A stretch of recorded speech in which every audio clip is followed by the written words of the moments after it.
दोस्तों, एक प्रधान सरपंच किस तरह से विधवा महिला का फ़ायदा उठाता है, किस तरह से विधवा महिला की ज़िंदगी बर्बाद करता है और किस तरह से उसको अपने चंगुल में फंसा करके खेतों में बुलाता है।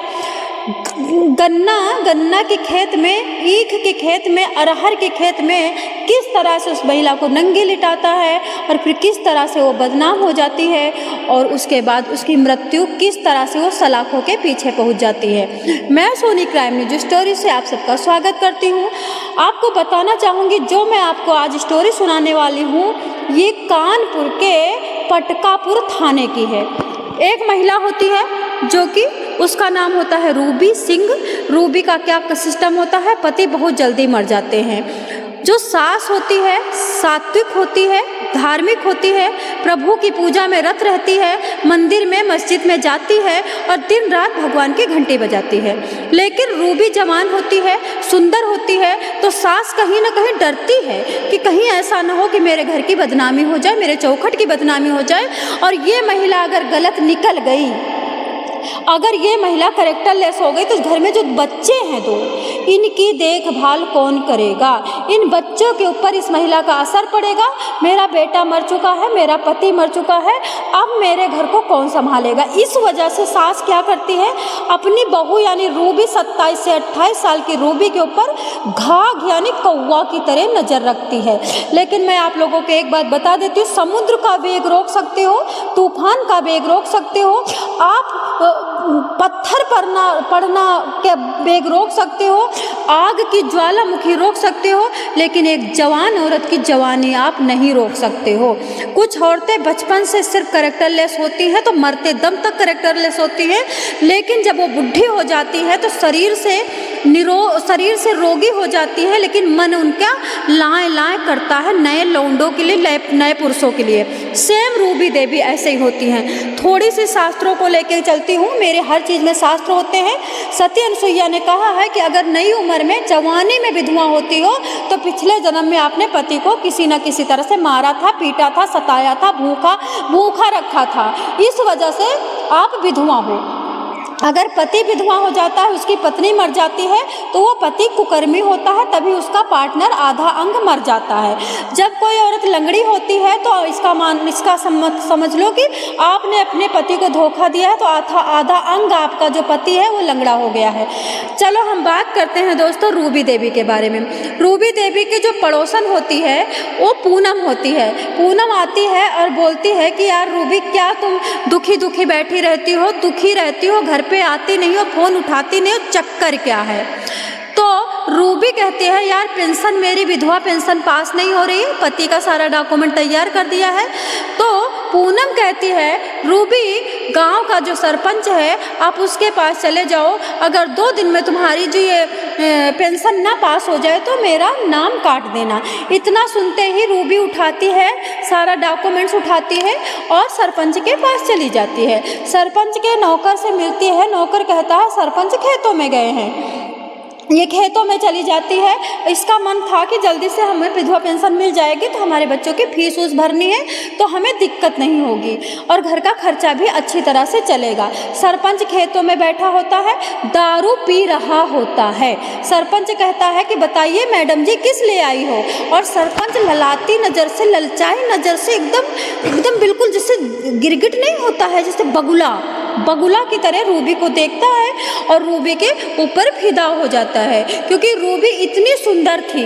और सरपंच सोचता है कि काश मेरी बीवी भी इतनी सुंदर होती, क्योंकि सरपंच लंगोट का कच्चा होता है और सरपंच अक्सर गांव की औरतों को गंदी नज़र से देखा करता है, ये गांव के लोगों को पता है। सरपंच क्या करता है, दारू पीने लगता है और कहता है रूबी, तुम अगर अपने पति के पेंशन, विधवा पेंशन पाना चाहती हो तो आपको 10,000 रुपये देने पड़ेंगे। रूबी कहती है साहब मेरे पास 10 चवन्नी नहीं है, मेरे पास 10 रुपया नहीं है, मैं कहाँ से दे सकती हूँ? तो सरपंच कहता है तो ठीक है, फिर अगर 10,000 नहीं दे सकती हो तो तुमको अपना शरीर देना पड़ेगा, इतनी सुंदर हो क्या करोगी? तुरंत कह देता है, 1 सेकंड में कह देता है। आपको मैं बता देती हूँ, गाँव के सरपंच बहुत ठरकी होते हैं। अब रूबी इधर देखती है उधर देखती है, देखती किसी ने सुन तो नहीं लिया है, क्योंकि खेतों का मामला है, कोई छुपा हो। तो रूबी कहती है साहब हमारे तो बच्चे भी हैं, हमारे घर में सास मेरी छाती के ऊपर चढ़ी रहती है, मेरे घर में तो पॉसिबल नहीं है। तो सरपंच कहता है घर में कौन कह रहा है, हमारे जो ट्यूबवेल है, ट्यूबवेल में जो कमरा बना है वहीं पर मेरे को आधा घंटा दे दो तुम, और तुरंत के तुरंत तुम्हारी पेंशन भी पास हो जाएगी और एक्स्ट्रा पैसे भी मैं आपको दूंगा। तो रूबी कहती है साहब पेंशन कब पास होगी मुझे नहीं पता, लेकिन अभी मेरे बेटे को 2200 रुपये का फीस की ज़रूरत है। तुरंत के तुरंत क्या करता है सरपंच, 2200 रुपये निकालता है, रूबी को दे देता है और हाथ पकड़ता है, घसीटते हुए ट्यूबवेल में लेके जाता है और वहाँ पे रूबी के साथ अपना 1 घंटा 2 घंटा रूबी की मर्जी से, रूबी ना आना करती है ना कहानी करती है, हंसती है मुस्कुराती है। रूबी भी वैसे ही लंगोट की कच्ची थी, सेम सरपंच की देवी थी वो। तो उसने रूबी ने पैसा लिया 2200 रुपया और अपना टाइम काटा और फिर चल देती हैं। तब सरपंच बोलता है रुको रुको रुको, फ़ोन नंबर दे के जाओ। फ़ोन नंबर देने आती है रूबी, तो सरपंच कहता है आप गांव की एक CSC सेंटर है वहाँ पे जाओ, वहाँ पे जा कर के दुनिया भर के डॉक्यूमेंट्स बता देता है कि ये डॉक्यूमेंट्स वो डॉक्यूमेंट्स तैयार कर लो। अब ये CSC सेंटर जाती है, CSC सेंटर में दुकान बंद होती है, घर चली जाती है, लौट करके आती है दूसरे दिन, क्योंकि घर में जाती है तो सास से बताती, तो सास कहती ठीक है तुम CSC सेंटर कल 10 बजे चली जाना, लेकिन जल्दी से आना, आज कहाँ गई थी। तो ये बोलती मैं सरपंच के घर गई थी, मेरे को सरपंच ने बताया है कि तुम्हारा सारा पेंशन वेंशन का काम कर दूंगा, पर CSC सेंटर में डॉक्यूमेंट्स में कुछ कमी है, कंप्लीट कर लो।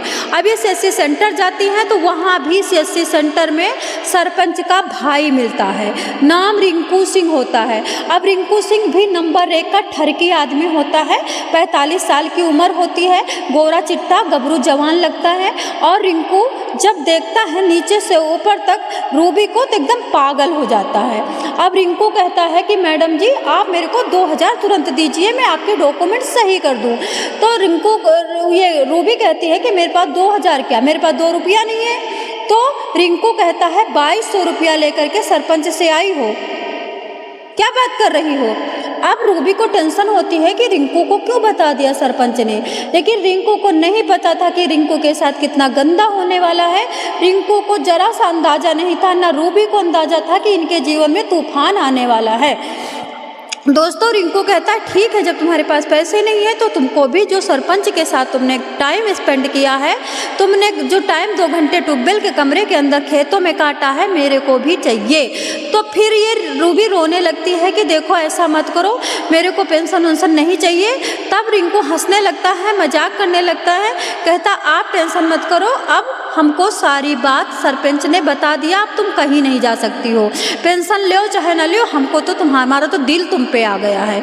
मतलब इतना गंदा आदमी है कि औरत को इस तरह से, विधवा औरत को ऐसे घात लगा करके बैठा है जैसे कि बगुला नोच के खा जाएगा। अब रूबी सोचती है कि जब ये कह रहा है कि पेंशन करवाओ चाहे ना करवाओ, डॉक्यूमेंट्स बनवाओ चाहे ना बनवाओ, मुझे तो टाइम चाहिए, क्योंकि अगर सरपंच ने तुम्हारे साथ टाइम काटा है तो मुझे पता चल गया तो मैं तो भाई बख्शूंगा नहीं।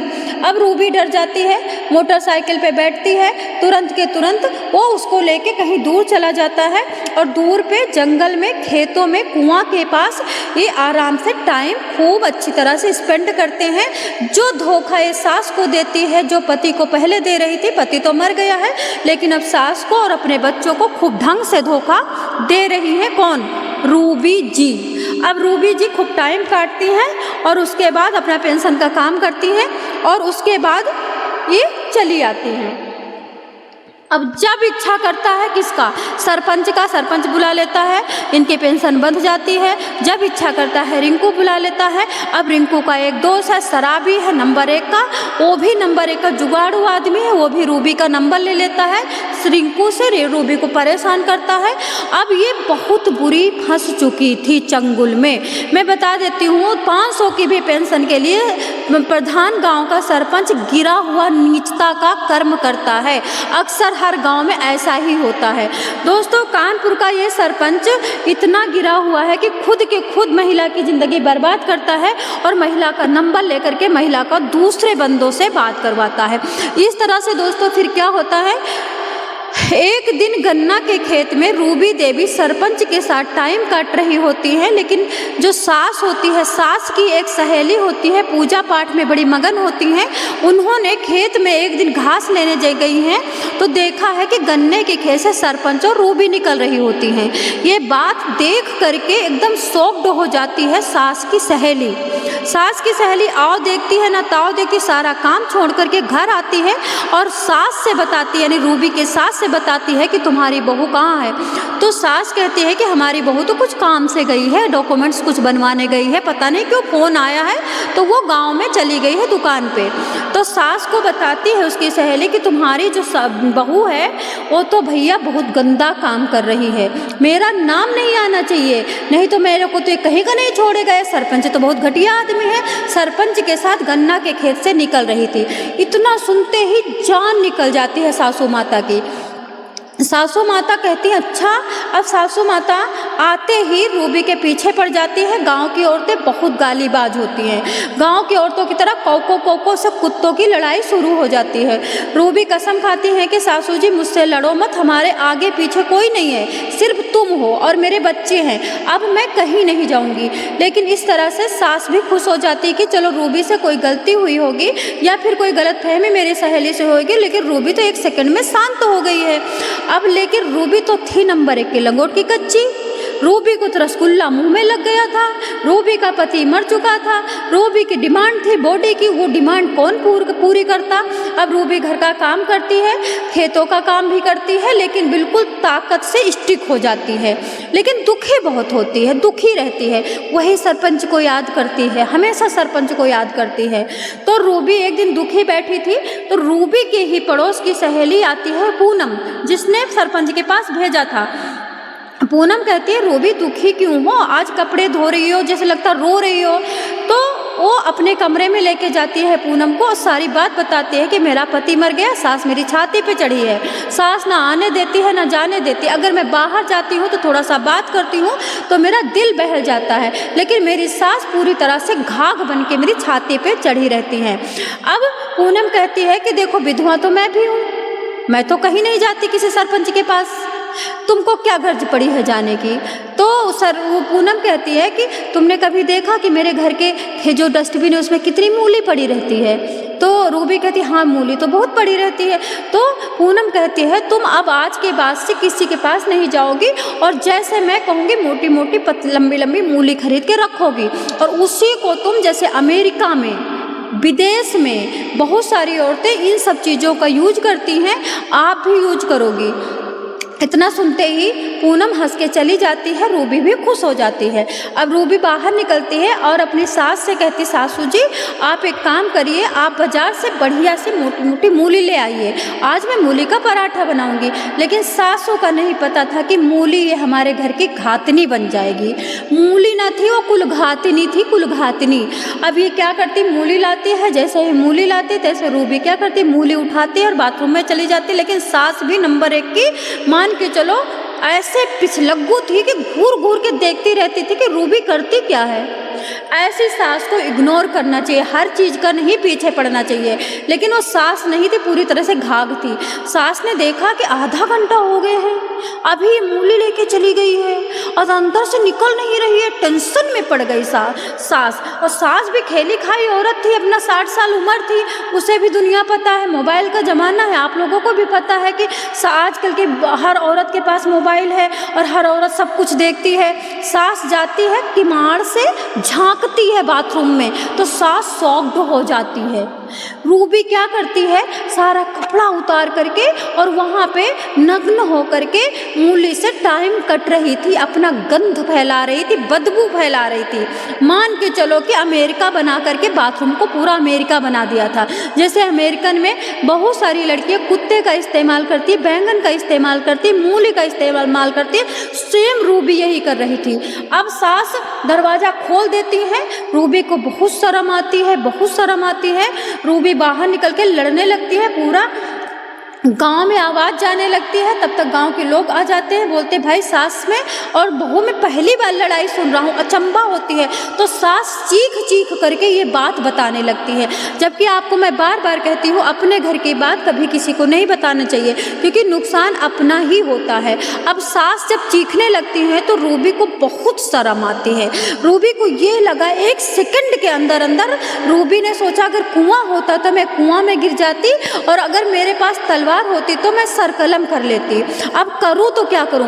तब तक वहीं पे सिलबट्टा पड़ा था चटनी वाला, अपने मारने की सोचती है, लेकिन सास सामने आ जाती है, सास को मार देती यहाँ पे सिलबट्टा, और सास गिरती है धड़ाक से, किवाड़ में लग जाता, इधर और इधर मारा था, दोनों तरफ से फट करके फव्वारा बहने लगता है खून का। पूरे गांव वाले एकदम बिल्कुल शॉक्ड हो जाते हैं, पुलिस बुलाते हैं। पुलिस आती है, जल्दी से एम्बुलेंस पे सास लादी जाती है, लेकिन लादते लादते एम्बुलेंस पे सास मर जाती है। अब बहुत दिक्कत वाली बात थी कि छोटे छोटे 2 बच्चे, 2.5 साल के 3.5 साल के 2 बच्चों की ऐसी दुर्दशा होने लिखी थी। इस मूली ने पूरे घर को जहर फैला दिया। सास को कंप्रोमाइज़ करना चाहिए था, संतुष्ट करना चाहिए था। सास भी ऐसी कि बताओ, खा गई बहू को, उसके बाद बहू ने उसको खा लिया। जब सारी बात थाने में जा कर के रूबी कबूलती है, तो जो वहाँ के थानेदार थे, वो मतलब FIR लिखने वाले और सारा केस देख रहे थे, उनको भी शॉक्ड हो जाता है कि सास की ही सारी गलती है। थोड़ा सा संतुष्टि कर लेती तो आज सास भी जिंदा होती, बहू भी जिंदा होती। दोस्तों, इस कुलघातनी मूली के बारे में आप क्या कहोगे? आपका इंतजार रहेगा। आप लोगों को मैं इस शास्त्र से रिलेटेड सारी बात बताती हूँ, हर जगह शास्त्र को घुसेड़ के बताती हूँ, जिससे आप लोगों को थोड़ी सी जानकारी मिले। जय श्री कृष्ण, हर हर महादेव।